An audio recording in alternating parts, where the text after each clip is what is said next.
welcome. Today we're gonna react to this video about Beijing, made by Sammy and Tommy on YouTube. And then, yeah, so let's get this playing. Good morning, you guys from China. We're here in the capital of Beijing, which is a mega city and has over 20 million residents, and it's over 3,000 years old, which is so crazy to me. I know, I'm so excited to be here, you guys. So we are utilizing the 144-hour visa-free transit, so we only have a few days here. It's the Okay, so some details about the 144-hour the visa-free transit policy, and then so I quote this from the Consulate General of the People's Republic of China in New York. So the National Immigration Administration, or the NIA, announced on December 21st of 2024 that it will fully relax and optimize the visa-free transit policy, which is effective immediately. The state duration for foreign nationals eligible for visa-free transit has been extended from the previous 72 hours and 144 hours to 240 hours. So like 10 days right now. So at the time they went to China, it was 144 hours. But now it is 240 hours, which is 10 days is plenty for enjoying China.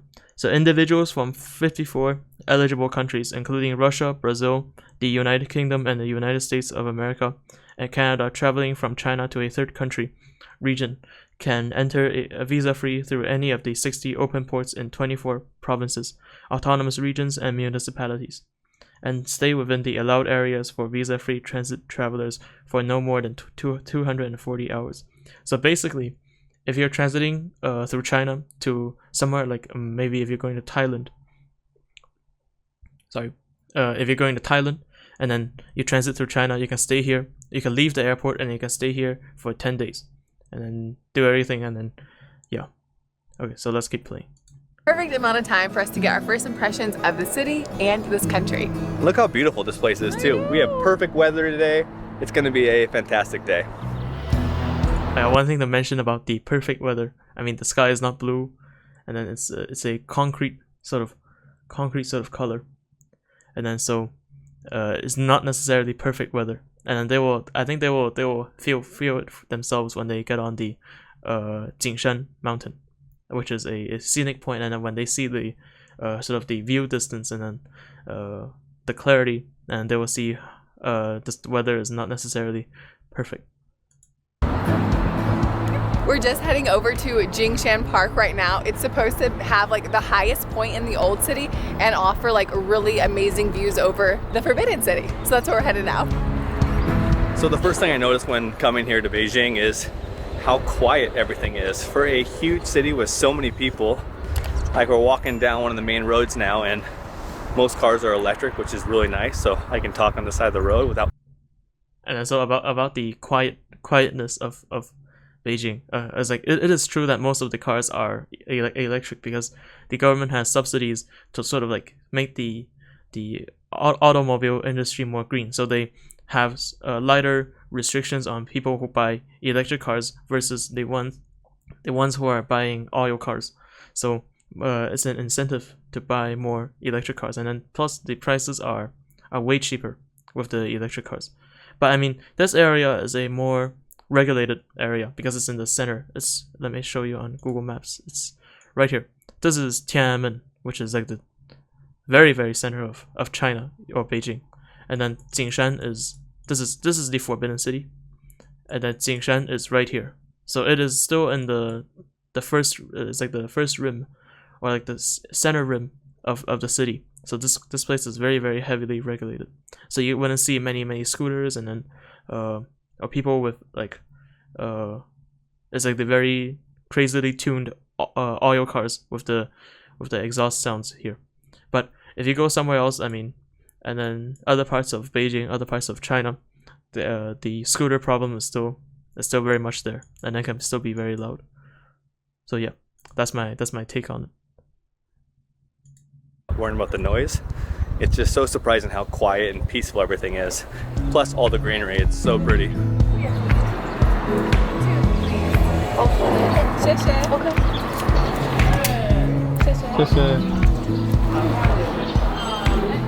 We just made it to Jingshan Park. It was 10 RMB a person to get in.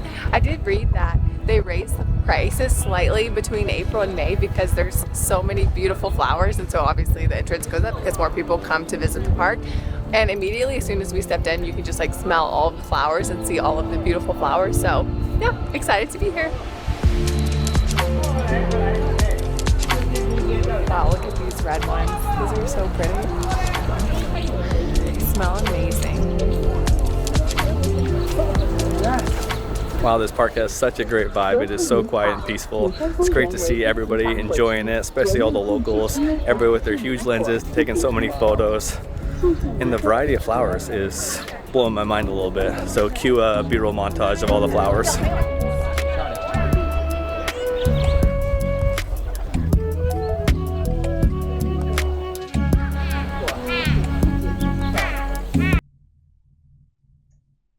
Okay, no problem. Thanks for showing up, and then maybe see you next week. Bye bye.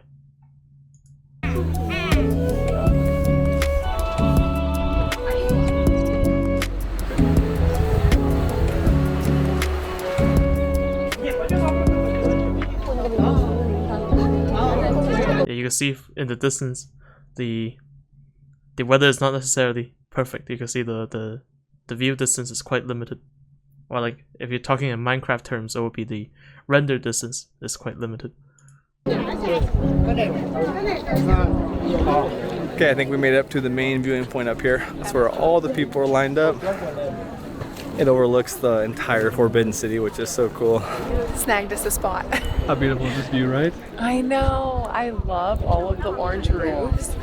This is so nice, and the weather today is so good, right? So this is actually an artificial hill. So whenever they were building the Forbidden City and like excavating the moat, basically they took all of the dirt from the moat and put it in this big pile here. And this hill now looks over the Forbidden City. So that's how this hill was made. It's pretty cool, actually. Oh yeah, fun fact. I wonder if they planned it that way or it just happened. I mean, I must say, they did like amazing research. So some more detailed sort of stuff about it is that during the Jin Dynasty, the silt excavated from Beihai, which is like behind Jingshan, and then was piled up and named Qingshan, the Green Hill, or like the Turquoise Hill. So in 1267, Kublai Khan of the Yuan dynasty designated Qingshan as the imperial back garden. And then after the Ming dynasty overthrew the Yuan, the rubble and the silt from the demolished Yuan imperial city were also heaped onto Qingshan. So when Emperor Yongle of the Ming dynasty moved the capital to Beijing, he excavated the Tongzi River and the Taiye Lake, which we will cover more about later. And then the Nanhai, the South Sea, which is now where the sort of the government, their White House is. And then and it was further building up Qingshan and forming 5 peaks arranged in an aesthetically pleasing manner. And it was then called Wansui Mountain. Wansui is like 1 is 10,000, and then Sui is like age, so like it's the 10,000 years or 10,000 age, which is quite literally meaning longevity mountain. And then extensively renovated to serve as an imperial garden. So according to the legend, after completing the construction of the imperial city and the Forbidden City, Emperor Yongle, out of consideration for possible foreign invasions, ordered that the coal required for the imperial palace be stored beneath Wansui Mountain. And then, so to ensure the Forbidden City had enough coal resources during enemy attacks. So thereafter, Jingshan became known as Coal Hill, which is Meishan. Mei is coal. And then so during the Qing dynasty, the rubble and silt from the former Ming dynasty were further heaped onto Qingshan. So in 1655, Emperor Shunzhi renamed it Jingshan, meaning scenic hill, signifying a tall and majestic mountain. So as they said, it was the tallest point in the old city. So like the tall and majestic mountain was sort of derived from there. And then Jingshan, the 2 characters. Jing is a scene, a view, and then Shan is a mountain.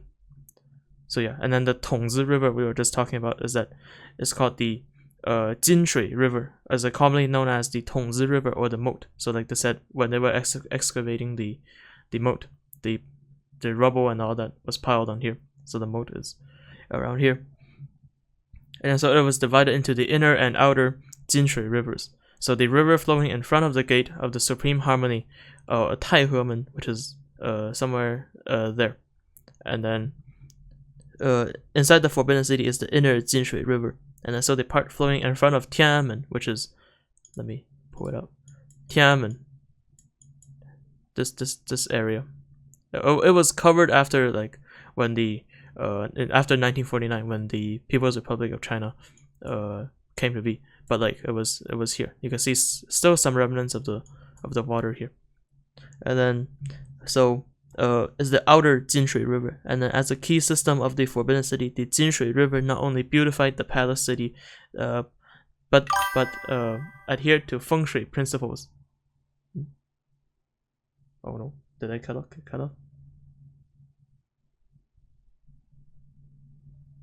No, I don't think so.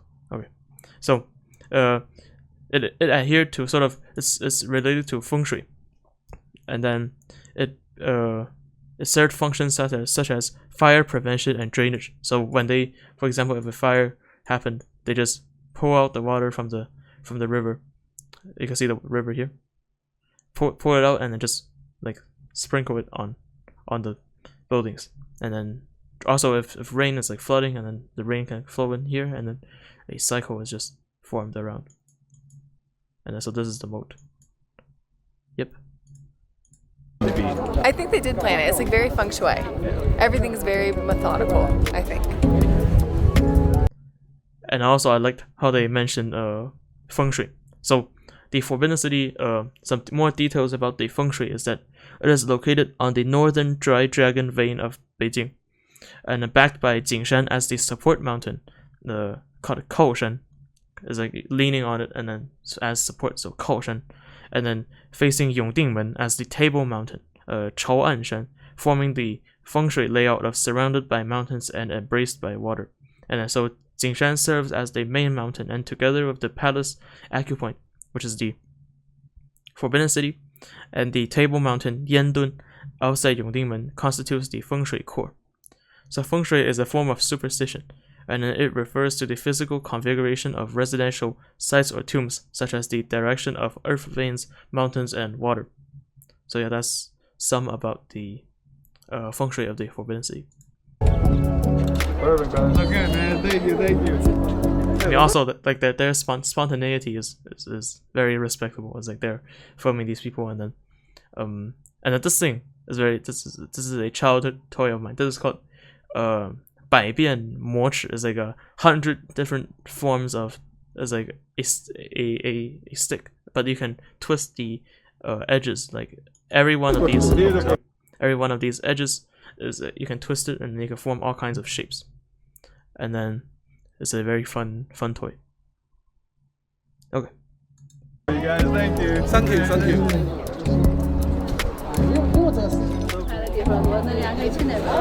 Okay.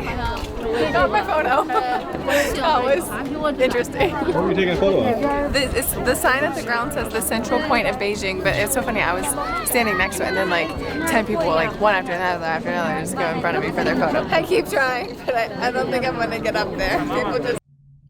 Okay, so the central axis is for Beijing, it is 7.7 kilometers long, and then it is the longest existing urban axis in the world. And then so what she was mentioning there was that because especially the passive and active sort of photographing sort of dynamic here in China is that you have to find the angles. Is like rarely I don't think people will care about as like whether they're in your sight or like they're blocking your shot. I mean, everyone just goes about their business, so you have to actively try to find. After another, just go in front of me for their photo. I keep trying, but I don't think I'm gonna get up there. People just go in front of me. You can't be passive here. I can't be passive. So that thing I said earlier about being very quiet and peaceful, I take it all back now. No, I'm just joking. It's just so busy up here. There's so many people enjoying the views of the Forbidden City. Everybody's so friendly too. I've been asking everybody if I could take photos of them, and everybody said yes. Good start for our time here in Beijing. Yeah, it's so fun. It's just, I love it. So at the very top viewpoint, you can go to the other side, not facing the Forbidden City. It's a little bit quieter, not quite as crowded, but the views are just as good, I feel like. So this is the other side of the Forbidden City, and these are the bell and drum towers there. And this is a little background about this. Is that this is the Shouhuang Palace, which is the Palace of Imperial Longevity. And so it was the place where the Qing dynasty displayed portraits of ancestral emperors and was one of the 5 altars and 8 temples of old Beijing. So like the altars were like, as an altar is like a sacrifice, doing sacrifices, and one of the other altars, I believe, or temples, was the Temple of Heaven. And then in the Temple of Heaven there was an altar as well. I mean, I think that's something for another day. But yeah, that's the point. I'm very surprised by all the greenery here in Beijing. You have the river over here behind me and all these trees. It is so beautiful. I need food. Time, you hungry? Yeah, I'm hungry. Everything takes a lot longer than you think with Tommy filming people. It does take quite a I was while. like, oh, we'll have a quick trip to the park and then we'll go get some food. And now I'm like really in need of food.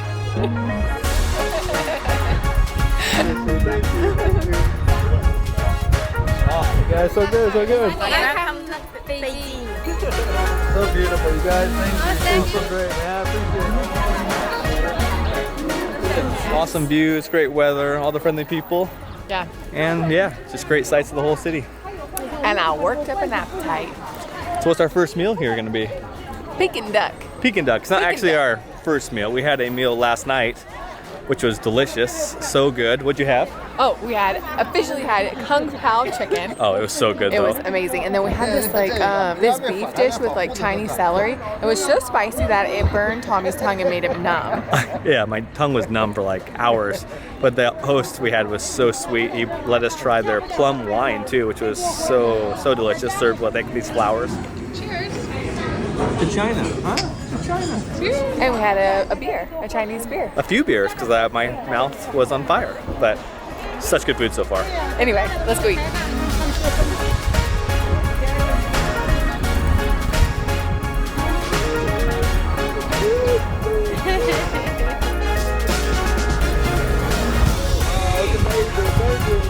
Perfect, my man. So good. Awesome.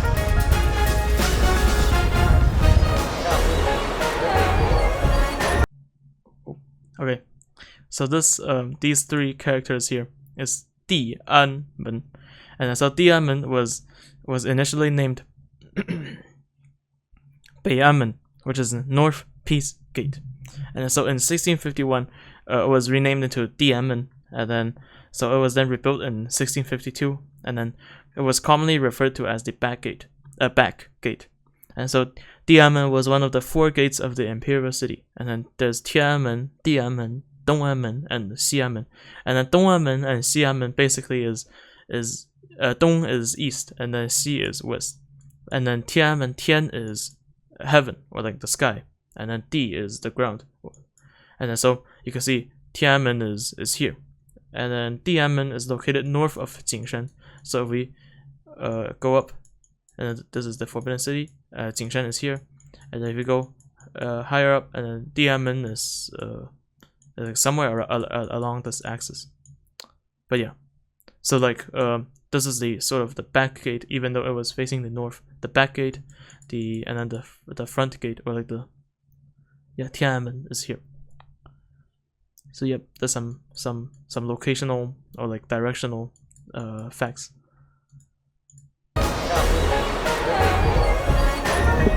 Okay, hello.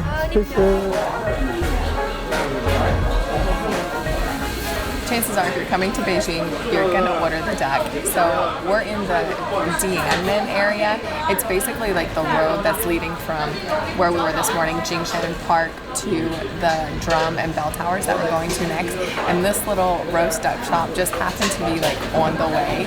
And I think a lot of the locals just call it roast duck. They don't call it like Peking duck or Beijing duck. They just say roast duck. And the name of this shop is Dianmen Roast. Yeah, and then so that's also a good point to mention, is that most people just say roast duck or 烤鸭 instead of like Beijing 烤鸭 or like Beijing roast duck, because the simplification is very important. And then I think for the entirety of China, only a few dishes are is like they associate a place with the dish. It's like, for example, in Hangzhou or like Zhejiang, there's the西湖醋鱼, which is the vinegar fish of the西湖, which is the west lake. So that's a scenic spot in Hangzhou, and then I think that's the only spot where a location actually comes before the name of the dish. And then for other places, if you take let's say something from Xi'an, it's like the noodles, and then they don't say like Xi'an blah blah blah blah blah noodles, but they just say as like what noodles, and then so yeah, that's kind of the thing. And so anyways, Peking duck is a world-renowned dish from Beijing, and it originated during the Northern and Southern Dynasties period in China. And so in the Shizhenlu, which is the record of delicacies, already recorded roasted duck at the time, and it was a famous court dish. The main ingredient is a high-quality meat duck roasted over fruitwood charcoal fire, and then the finished duck has a glossy reddish color, and it is rich but not greasy, and then with crispy skin and tender meat inside. Peking duck is categorized into two main schools: hung roast duck and closed oven roast duck. And so these are two disciplines, and then the end product, what comes out is different as well. The hung roast duck is like the ones it has the sort of the in the south, or like in Canton or Hong Kong, and the char siu, it has that kind of texture, has that kind of color, and then the closed oven roast duck is the one they are having right now, I believe. Duck. So I was asking our waitress, I was like, oh, can I get shots of the chef preparing the duck?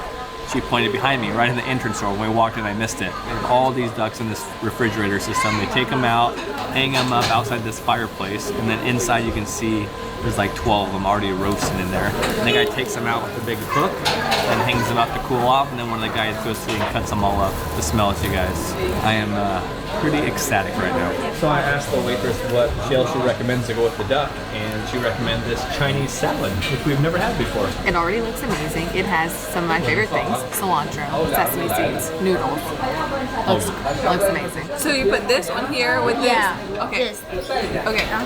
Dip this in here. Yeah. Okay, and then you put this with this Yeah, and then here. yeah. Okay, perfect. All right. Yeah, that's what. Why do you think she brought us support? I'm like it is time for the first bite of roast. Okay, and then so there are actually three ways to eat Peking duck, and then so as I mentioned, is like this duck is like their the hung roast duck instead of the closed oven roast duck instead of the hung roast duck. So two ways of making it, but the first way of eating it is that it is said to have originated among the ladies of large noble households, and that did not eat scallions or garlic, but liked to dip the crispy duck skin in fine white sugar. And then so later the waiters at Quanjude, upon seeing female customers, would always serve a small dish of sugar along with the roast duck.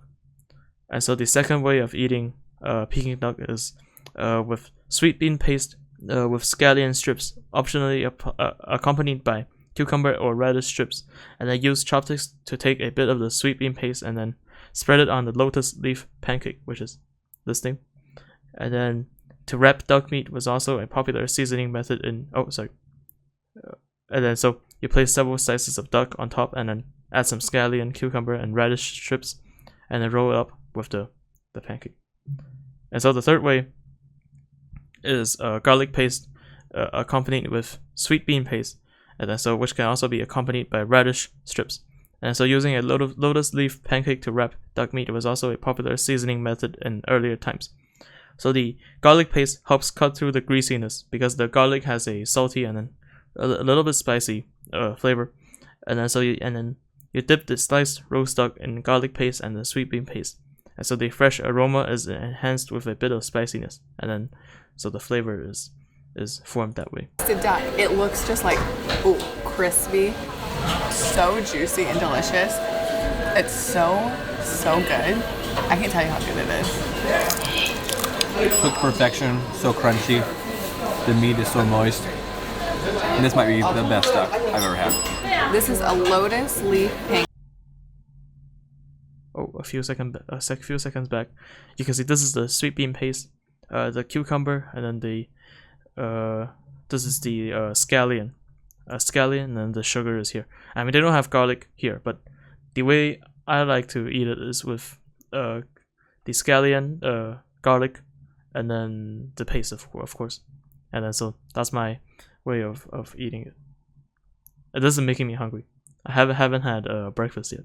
This is a lotus leaf pancake. Look how thin it is. And then I'm gonna put some duck. I'm gonna dip the duck in the sauce. Ooh, that sauce is thick. This is cucumber and onion. So I have no idea if we're doing this right or not. I think this might be right. The duck is so salty and juicy, and then the sauce adds like a sweet touch to it. And then with the crunchy cucumbers and the refreshing onions, it is so good. This is an excellent dish. Look how delicious these look. So these are just duck bones that they cook with salt and pepper. This has to be my favorite part. Wow, what a delicious meal. That was so good. Thank you guys. Bye-bye, bye-bye. We read online they actually have to wait in line to get to some of these duck places, but this is so convenient. We just walked right in and got a table. And it was only $24 too, so not too bad. It was actually very affordable. That was for all of our food. We did only do half a duck though. It was so good. Such high quality food though. Yum.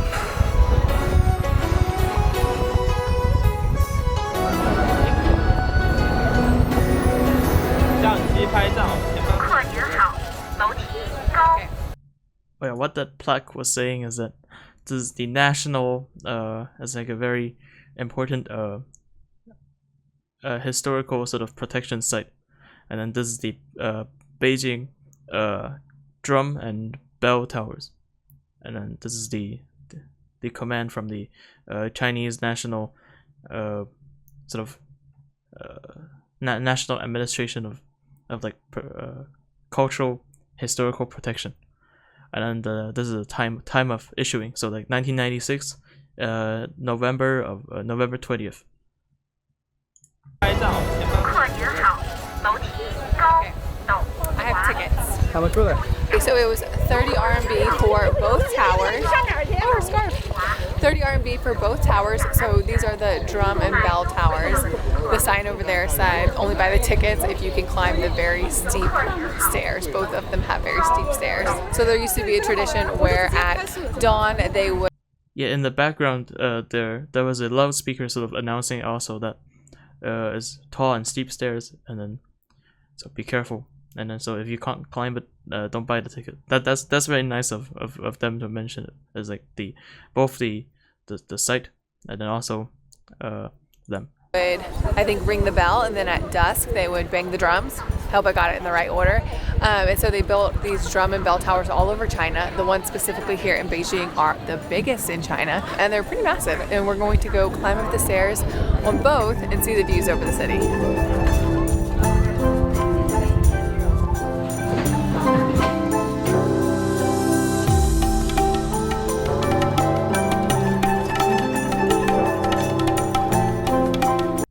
Okay, so yeah, the king of the ancient bells. So this is an octagonal wooden bell frame, and then on which hangs a large bronze bell, and it weighs about 63 tons, and then making it the heaviest bronze bell discovered in China. So on the north side of the bell is inscribed Great Ming Yongle Year, and it was cast in 1420.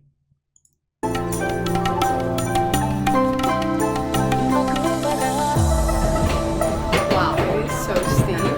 Look at those stairs. Holy cow.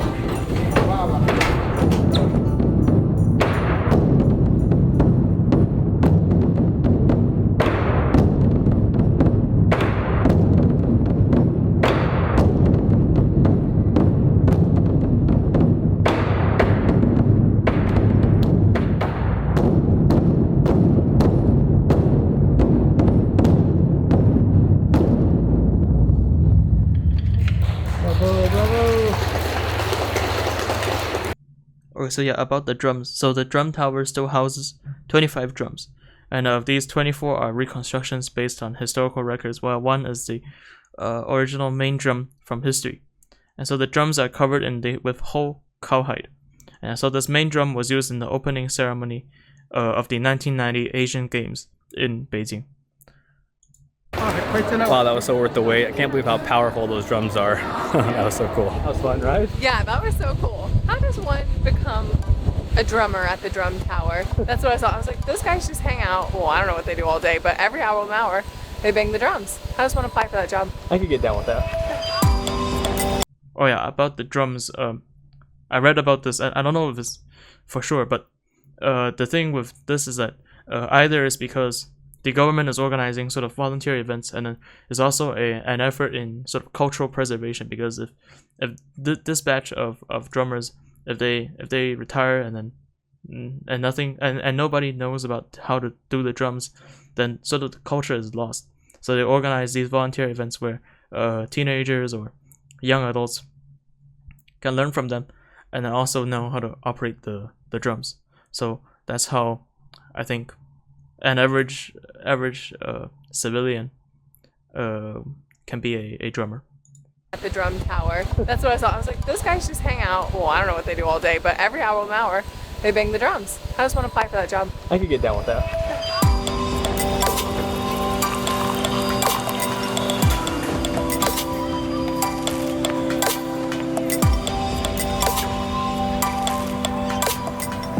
Well, that coffee was just.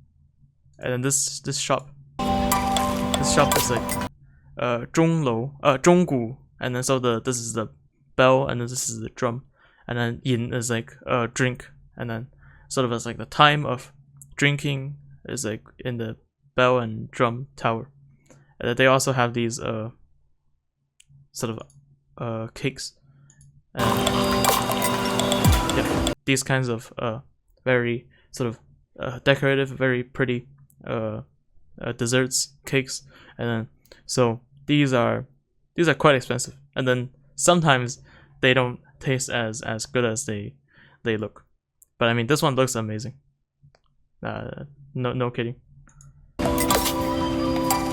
It was perfect afternoon pick me up for sure. Yeah. A delicious latte. Yeah, and I had a lemon hawthorn green tea. It was so good. It was perfect afternoon pick me up for sure. Yes. And now I'm ready for another little sweet treat, an ice cream. Good idea. The soft serve here looks so good. Oh yeah.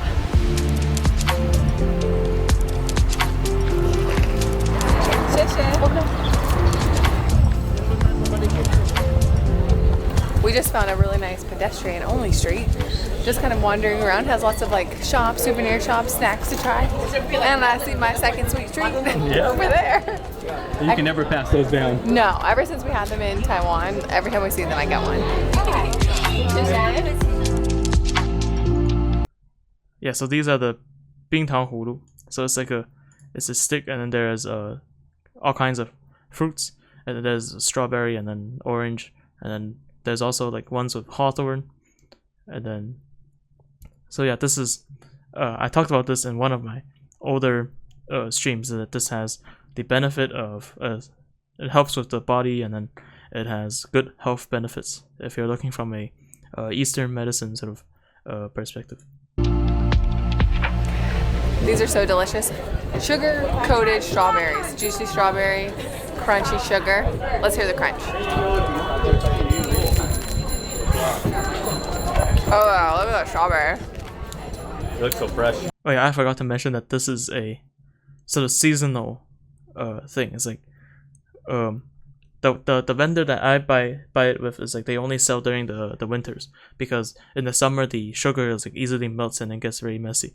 But and then they went to China in the June, and then no, not June, April. It's like that time is the perfect, because the weather is not cold and it's not hot, and then pretty much you could get everything, and then you could get these things, and then there's also flowers like in the park they showed. So that was the sort of the perfect time to come to China, if you ask me. Oh dang, that's good. Top tip, if you're coming to China, download Alipay on your phone. It's an app to pay for things.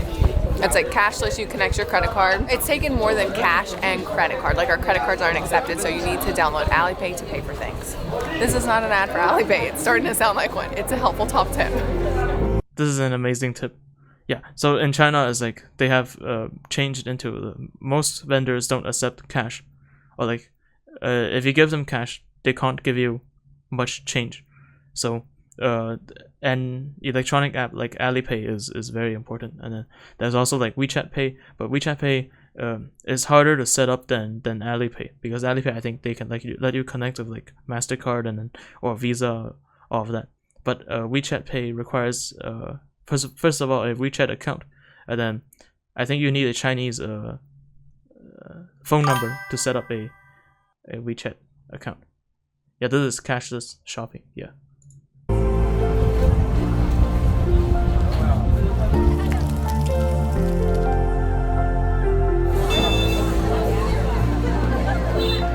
All right, so we made it to the lake area. What's this place called? Do you know?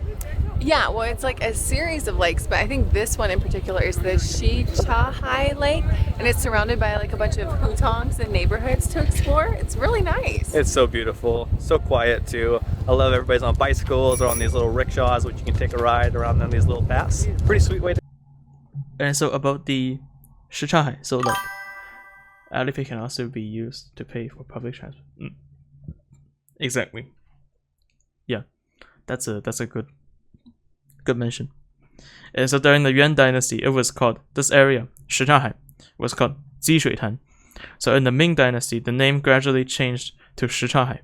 So it was composed of the Qianhai, the front sea, Houhai, the back sea, and together with Xihai, the west sea, covers an area of about 340,000 square meters. Historically, Shichahai and Jishuitan are different names of the same water body, but now they are geographically distinct. So Jishuitan mainly refers to the Xihai section of the Shichahai scenic area, and it was once the royal elephant washing pool. So if you follow the trail, Forbidden City, here, and then this is Beihai. And then Beihai, if you cross over, this is Shichahai, and then this is Houhai. So this area is all interconnected. And so if we start from Tiananmen, and then you pass Forbidden City, you all go all the way and then go into Beihai.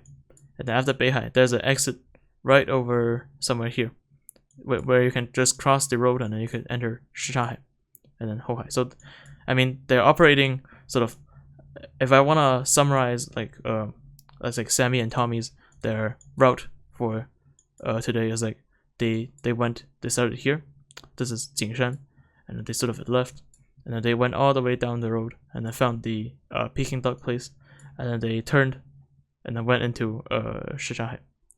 So yeah. End our day, right?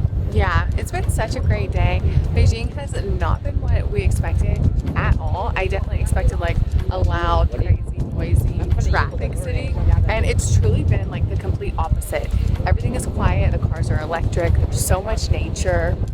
Yeah, it's been such a great day. Everything's so green, people have been so friendly. It's been a great start to our 4 days. That's all we have. Yes. Sad.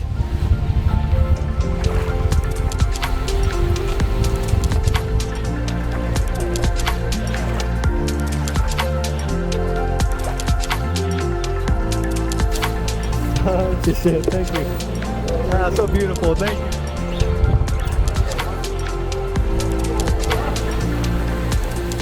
This is so pretty, this setting. Slightly stressful situation just now. I left my phone and my charger sitting on a bench way down there, and we're already here at the temple, and I was like, oh my gosh, I left my phone on that bench. It had been like 10 minutes. I ran down and some girl was keeping an eye on it until I came back for it. So sweet. Like, what? Also, where's my brain? I can't believe I left it there. But so sweet. I mean, I must say they're very, very, very lucky, because I mean, China is not necessarily known for like stealing stuff, but I mean, if you put something there, chances are it may get lost, or someone may take it to the police station, and then so yeah, that's how it may have ended up. But I mean, you're very lucky on that. And then, so I mean, this is the ending.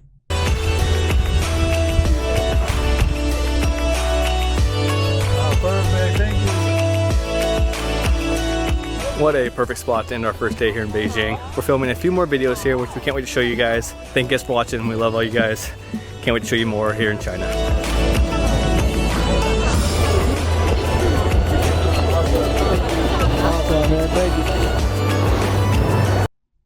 Okay, so what's the verdict? This is an amazing video, and all of the points are like super valid. And then, I mean, the spontaneity is very respectable, because they're filming strangers, and then, I mean, I wouldn't do that because I am an introvert. So yeah, but that's I mean, amazing video, absolute cinema. I mean, I'm quoting the meme there, absolute cinema. And then, so yeah, that's it for this video. Thank you guys for tuning in, and then I'll also link this video in the description. So if you guys want to watch it again, please feel free to I mean, please do so, I mean, if necessary, and then feel free to like and subscribe and then have a great evening, guys. Bye bye.